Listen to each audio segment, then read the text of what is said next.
Hello everyone.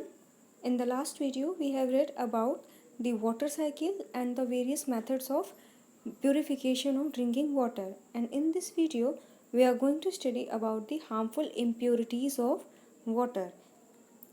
Any suspended impurity will usually settle to the bottom if water is allowed to stand, or it may be removed by filtration.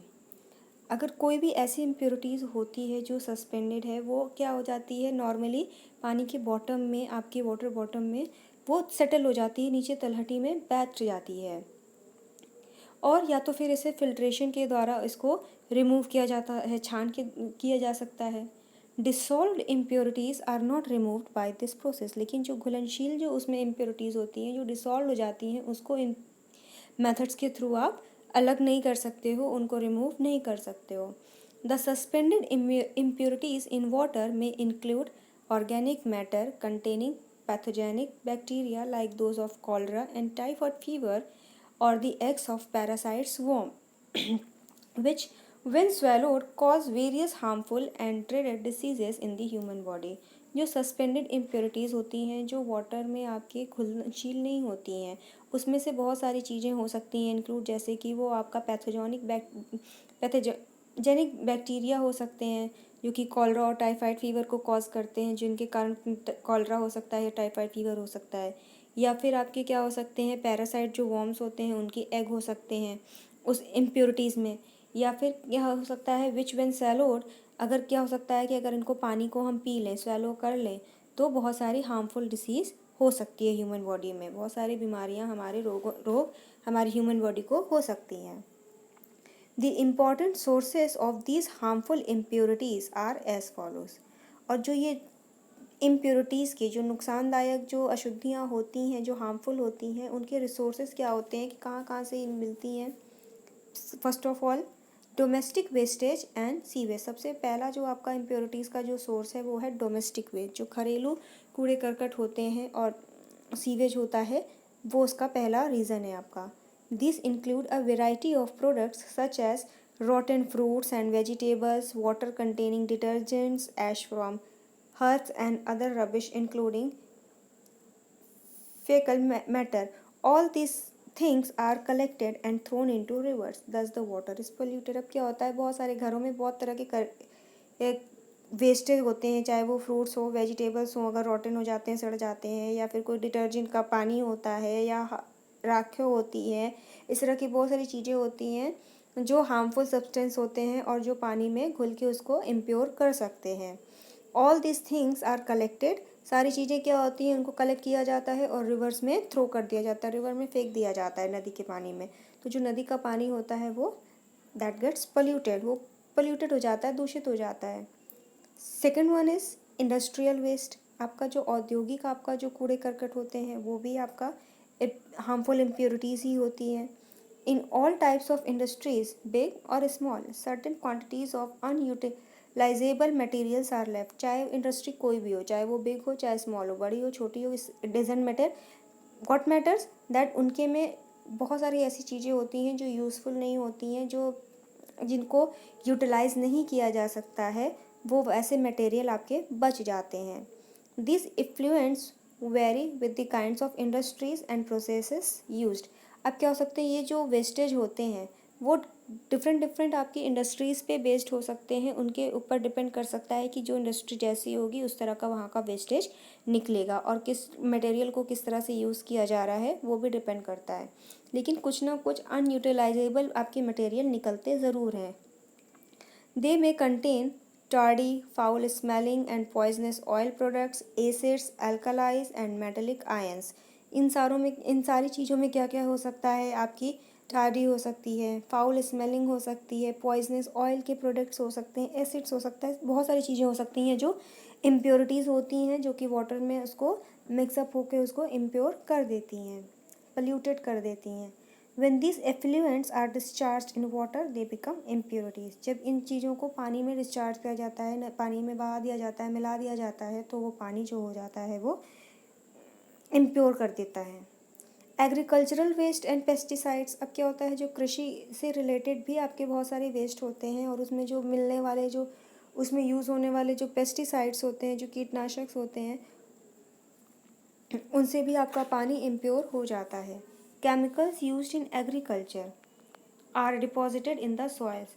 जो chemicals होते हैं, जो agriculture में जो कृषि के समय यूज़ होते हैं, वो क्या है, मिट्टी में मिलाए जाते हैं। Only a part is absorb by plants and the remaining may be wash down with run away water and polluted water.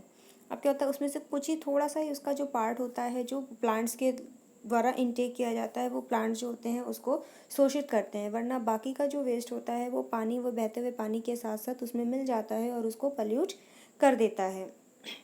A larger amount of organic waste is left the field after the crops are harvested। अब क्या होता है, बहुत सारे जो organic waste होते हैं वो ऐसे ही फील्ड में पड़े रह जाते हैं। जब आपकी जो हार्वेस्ट होती है, जो जो क्रॉप्स होती है, जो फसल की कटाई होती है, तो बहुत सारे जो ऑर्गेनिक वेस्ट होते हैं वो फील्ड्स में रह ही जाते हैं।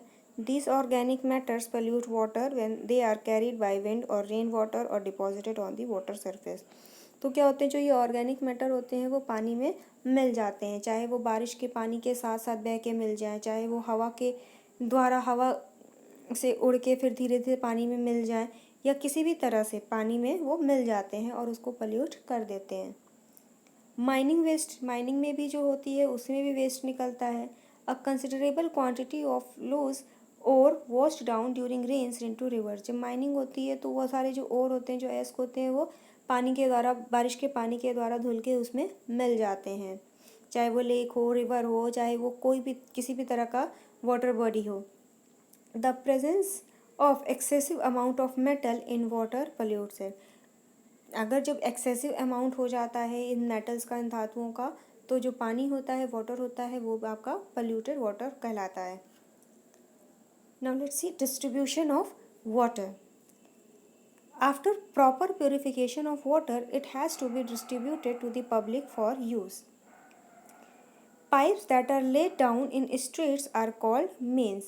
The mains are made of cast iron protected from inside against rusting by a coating of preservative material। अब क्या होता है, जब वाटर का, आपका जो पानी का प्योरीफाइड कर दिया जाता है, तो इसको पब्लिक में इसको डिस्ट्रीब्यूट किया जाता है। जो जनता होती है, जो लोग होते हैं, उनको बांटा जाता है पानी।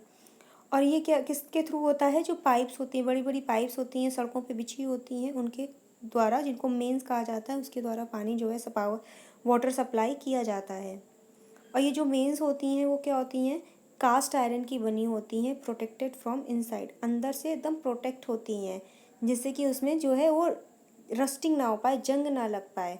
और उसके लिए क्या किया जाता है, प्रिजर्वेटिव मटेरियल से उसके अंदर की जो लेयर होती है उसको कोट किया जाता है, जिससे उसमें रस्टिंग ना हो पाए, जंग ना लग पाए, और पानी जो है हमारा वो इम्प्योर ना हो पाए फिर से।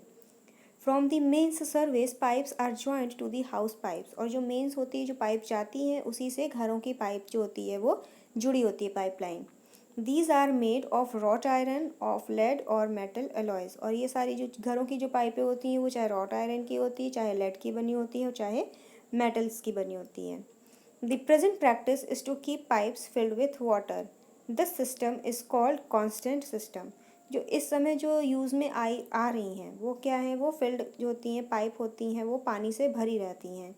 इस सिस्टम को कांस्टेंट सिस्टम कहते हैं। The constant system is used on 2 accounts.